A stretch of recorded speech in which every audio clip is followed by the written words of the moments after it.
আসসালামু আলাইকুম। Team video 420 এর পক্ষ থেকে আবার নিয়ে আসলাম নতুন ভিডিও। আপনারা দেখতে পারছেন পানি এসে আবারও চাতক টু দলিয়া বাজারের যে আন্দারগা মধ্যখানে যে রাস্তাটা ভাঙ্গা ছিল সেই জায়গায় আবারও পানি যে গতিতে তিল তিল করে বাড়তেছে।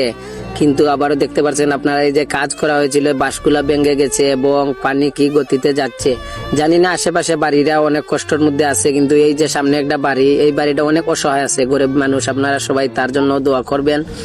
এবং দেখতে পারছেন পানির যে অবস্থা জানি না কতদূর বাড়বে, তো উপরালা আমাদের সিলেটবাসীকে ভালো রাখবেন এটা আশা করি। আর পানির যে গতি দেখতে পারছেন আপনারা, পানি যে হারে বাড়তেছে, আর কাজ ইনশাল্লাহ করা হয়েছিল, এখন আবারও পানি বাড়ছে আর মানুষ অনেক কষ্টের মধ্যে আছে। আপনারা দেখতে পারছেন নৌকা দিয়ে যাচ্ছে, তবে নৌকাটাও তো সুবিধা না, কিন্তু এই দেখতে পারছেন মানুষ দাঁড়িয়ে আছে, আপনারা নৌকার অপেক্ষা করতেছে। বিশেষ করে বাউসা, কেশবপুর এবং দোয়ালিয়া বাজার এগুলার মানুষের